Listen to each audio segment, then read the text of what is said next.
সঞ্চয়পত্রের সার্ভারে জালিয়াতি করে সম্প্রতি এক গ্রাহকের টাকা আত্মসাৎ করে একটি চক্র। বাংলাদেশ ব্যাংকের মতিঝিল অফিসের পাসওয়ার্ড ব্যবহার করে এই জালিয়াতির ঘটনা ঘটেছে। কেন্দ্রীয় ব্যাংক বলছে, প্রথমে পাসওয়ার্ড হ্যাক করে ওই গ্রাহকের দেয়া মোবাইল নম্বর পরিবর্তন করা হয়। পরে পরিবর্তন করা হয় ব্যাংক হিসাব নম্বরও। দেয়া হয় এনআরবিসি ব্যাংকের দিনাজপুর শাখার একটি হিসাব নম্বর। আর এই টাকার একটি অংশ উত্তোলন করা হয় ব্যাংকটির ঢাকার 2টি শাখা থেকে। এইটার জন্য যেটা বাংলাদেশ ব্যাংকে এ পর্যন্ত যেটা রিপোর্ট করা হয়েছে, যারা এর সাথে সংশ্লিষ্ট, অর্থাৎ যে সঞ্চয়পত্রে যে অংশটা আছে, তারা বলছে তারা এইটার সাথে সংশ্লিষ্ট না। অর্থাৎ এখানে যে চেকার মেকার যেটা আছে, অর্থাৎ যারা এখানে ভেরিফিকেশনেরও দায়িত্ব ছিল, তারা বলছে তারা নিজেরাই কাজটা করেনি। এটা তাদের যে পাসওয়ার্ড ছিল সেটা কম্প্রোমাইজড হয়েছে।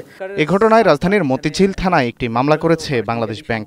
গঠন করা হয়েছে পৃথক 2টি তদন্ত কমিটি। মতিঝিল অফিসের প্রশাসনের দায়িত্বে যিনি যে পরিচালক মহোদয় আছেন, ওনার নেতৃত্বে কমিটি হয়েছে, তারা কাজ করছে।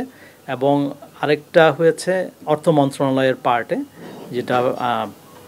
যেখানে ফাইন্যান্স ডিভিশনের একজন অতিরিক্ত পরিচালক মহোদয়ের নেতৃত্বে আরেকটা কমিটি হয়েছে। দুটো কমিটি কাজ করছে, তাহলে একটা ফাইন্ডিং পাওয়া যাবে। পুলিশ বলছে, সঞ্চয়পত্রে সার্ভার জালিয়াতি করে অর্থ আত্মসাতের বিষয়টি গুরুত্ব দিয়ে দেখছেন তারা। আমরা তদন্ত করতেছি, তদন্তের বিষয়ে বিস্তারিত তদন্ত করে আসামিদের বিরুদ্ধে অবশ্যই আমরা আইনানুগ ব্যবস্থা নেব। ব্যাংক সহ অনুমোদিত প্রতিষ্ঠানে গেল আগস্ট পর্যন্ত গ্রাহকদের 3,40,071 কোটি টাকার সঞ্চয়পত্র আছে। কেন্দ্রীয় ব্যাংক সহ অন্যান্য প্রতিষ্ঠানের 12,000 শাখা থেকে এসব সঞ্চয়পত্র লেনদেন হয়।